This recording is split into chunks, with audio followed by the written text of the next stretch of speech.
અને બકાસુરનો વધ. માતા યશોદા પુત્ર પર એટલું બધું વહાલ હતું કે આ જેવા એ ઘરે પાછા વળવા નીકળ્યા કે એમના સ્તનમાં દૂધ ઉભરાયું. એમણે જોરથી બૂમ મારી, બેટા ઘરે પાછા વાળો, જમવાનો વખત થઈ ગયો છે.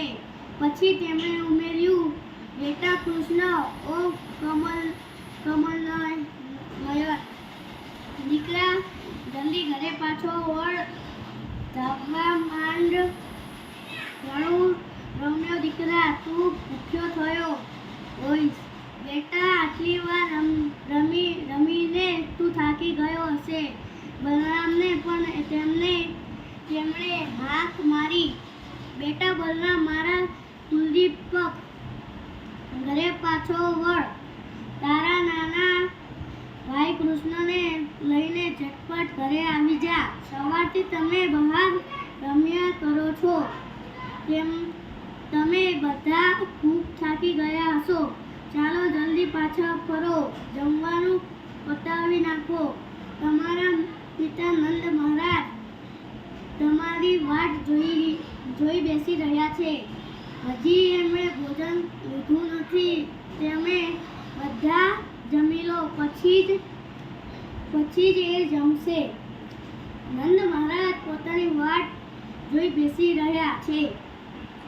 એવી વાત શ્રી કૃષ્ણ અને બલરામને સાંભળી અને એમના જમ્યા વિના એ જમવા બેસશે નહીં એવી તેમને ખાતરી થઈ. એટલે બંને જણ તુરંત પાછા વળ્યા. બીજા ગોપાલો ફરિયાદ કરવા લાગ્યા, રમતનો ખરો રંગ જામ્યો છે. ત્યારે કૃષ્ણ રમત છોડી ચાલતા જાય છે. ફરી કોઈ વાર હવે અને અધવચ્ચે જવા દઈશું નહીં. ફરીથી પોતે કૃષ્ણ સાથે રમશે નહીં એવી ધમકી આપી.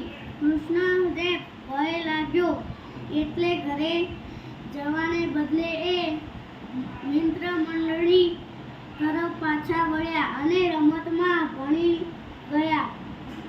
એટલે યશોદા માતાજીએ ગોપાલોને ધમકી આપીને કૃષ્ણને કહ્યું, બેટા કૃષ્ણ, તું કઈ રઝળતો છોકરો છે, ત્યારે ઘરબાર નથી.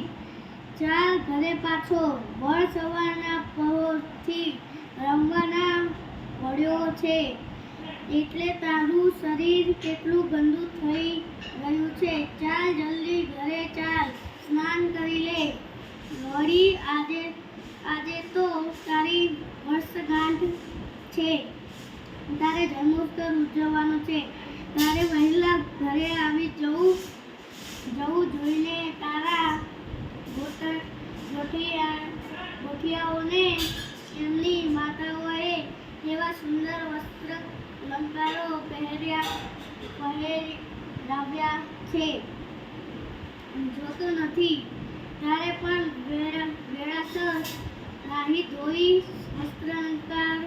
અલંકારો ધારણ કરવા જોઈને. ચાલ જલ્દી કર, ઘરે ચાલ, સ્નાન કરી લે, વસ્ત્ર અલંકાર ધારણ કર. પછી ફરીથી તારે રમવા જવું હોય તો જજે.